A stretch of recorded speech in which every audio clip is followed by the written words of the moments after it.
Hello everyone, welcome back to Dontnod Videos. So this is going to be basically another video talking about Life is Strange 3. I know the game isn't really announced yet, but I kind of have speculations that it's going to be happening. I don't know when it'll be announced, but you guys have been enjoying these Life is Strange 3 videos, and it's a game that will most likely happen, so I don't really mind making a few videos here and there talking about some stuff. And you guys seem to enjoy my last video talking about the Rachel Amber leak, that she could possibly returning back. I kind of hope so, because she was an awesome character. Like, if you can make a comic book about Max, Chloe, and Rachel, I think it's possible. Just do some time vortex or something. I don't know if I'm making sense, but that's not what this video is about. This video is about talking about Max and Sean, basically. I would have done Chloe, but I feel like Chloe doesn't really count and hold up on that. Like, I know Chloe was playable in her main game before Storm, but I really want to focus more on Life is Strange 1 and 2, so I hope you guys don't get offended by that. If Chloe does return, then I think Chloe would return with Max in some way, or mention with Max, if that makes sense. So that's what I honestly think about. So that's kind of like why I'm not mentioning Chloe in this list, because she's technically with Max in this list, kind of like with Daniel as well. Daniel is with Sean in this list as well in some ways. So yeah, with that disclaimer, we're going to be talking about if Max and Sean should be returning. So basically, everyone loved Life is Strange 1. Obviously, that's no question asked. Everyone loved it. Everyone loved Before Storm. A lot of people did like 2, but 2 did have some controversy, and not a lot of people personally like it. For me, I personally am not a big fan of it, but that doesn't mean I didn't enjoy it. There were some good moments. I really did like Sean and Daniel, and they had some other great characters as well. I wish that could have been expanded upon more than just Sean and Daniel, you know what I mean? So I'm going to talk about Max Caulfield possibly returning in Life is Strange 3. So as we all know, basically there's a rumor going around about Deck 9 Games taking control of the Life is Strange franchise. And this has people speculating that they could return to the old roots, where Life is Strange 3 could possibly be connected to 1 and Before the Storm. And I'm going to give you my thoughts and opinions about Max Caulfield returning. Max Caulfield wasn't really an interesting character, and I don't mean that in a bad way. I do think that she had potential, but they really made her boring throughout the whole game, if I'm being honest. Really, the way they were trying to do Max Caulfield is that she basically had a simple life. There was nothing.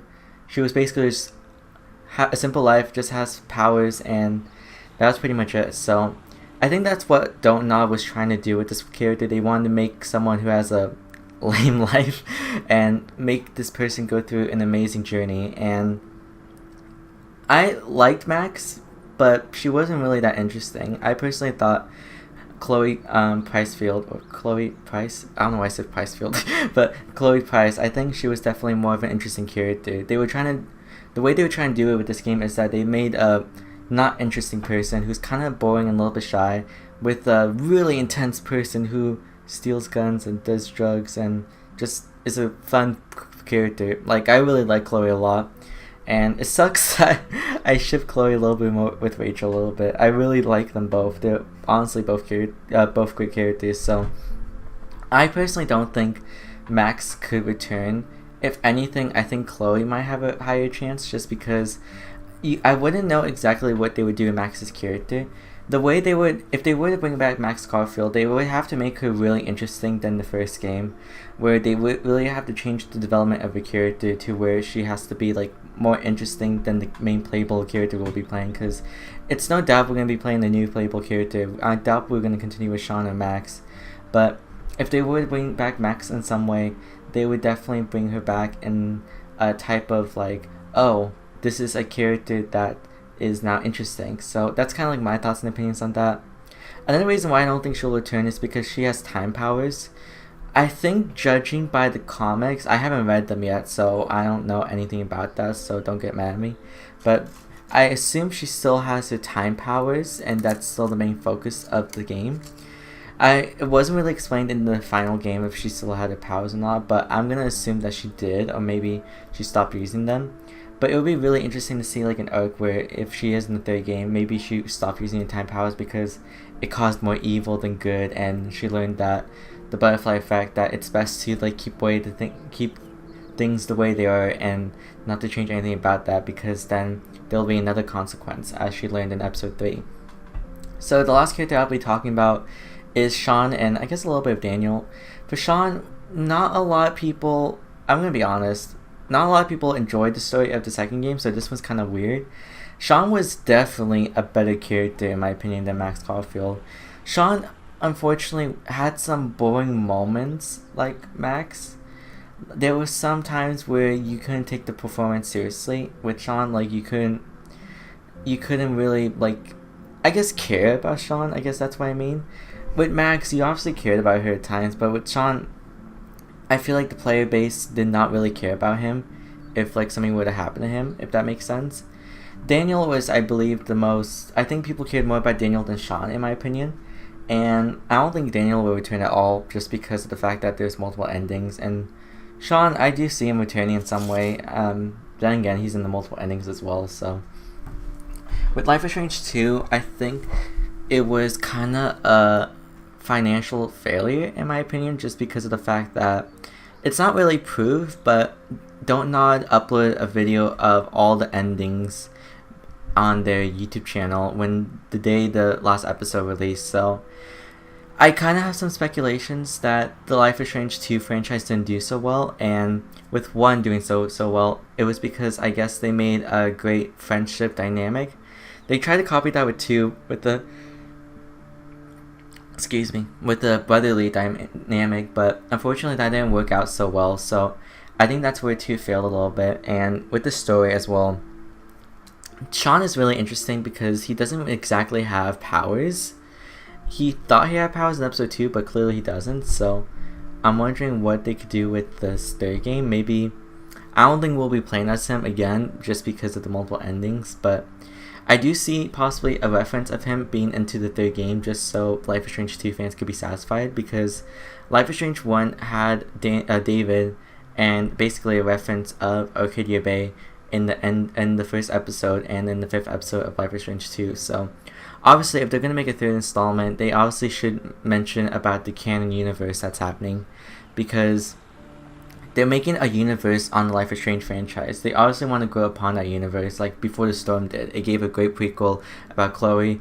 Life is Strange 2 gave a great like indication about there being a mysterious power and the pattern still going, and with references from the first game. So I think they could definitely just do something like that. And I don't think Daniel will return just because of the whole multiple ending, and there's kind of like a weird time skip as well where they are like 8 years into the future or 5 years, something like that. I don't remember, but I think they're gonna just do it in between Life is Strange 2. They're gonna do it in between Life is Strange 2 present time and the future. I don't think Dontnod or Dontnod Games in this instance, I don't think they really want to mess with the timeline being in the future. It would be really cool if we had like a prequel timeline where I don't really want it to be like Before the Storm. I want it to be like maybe in like the 2000 areas or in the 90s areas, and they could really tackle upon like these powers and like a different timeline. I think that would be really interesting, and that's something cool they could be doing. That way they don't really have to reference the second or first game, because this is going to be like its own thing. I think that's would be really cool of Dontnod Games doing that. I would love for them to do that, but obviously we have to wait and see. So is it possible? Max, maybe. Sean, maybe no. It really just depends. So that's basically my thoughts and opinions. I hope you guys did enjoy my thoughts and opinions. Let me know down in the comment section down below if you want any of them to return, because this was honestly a pretty hard video to make. It's basically like a yes and no answer. So I just wanted to give my thoughts about how I think they would basically, if it's most likely or not likely. That's why I was giving the possible scenarios of like the franchise and how each game did and how the development of each character was. So I really hope you guys did enjoy. I'll definitely be making more Life is Strange 3 videos because you guys seem to be enjoying this a lot, and so it really makes me happy to see that you guys are supporting these videos, and I'll definitely make more if you guys are enjoying it. So just, yeah, that's pretty much it. I don't really have anything else much to say, so I'll be ending the video right here. So if you guys did enjoy, be sure to leave a like, share, subscribe, and yeah, we're going to be talking more about Life is Strange 3, even though the game isn't really announced, but I think it's most likely going to happen, and if it doesn't happen, then that's a rip for me. But I still hope you guys enjoy these videos, because I know waiting for Life is Strange 3 is pretty hard, so I feel like why not make 3 videos since they'd be pretty fun to talk about. So yeah, this is where I'm going to end the video, and I'll see you guys later. Goodbye.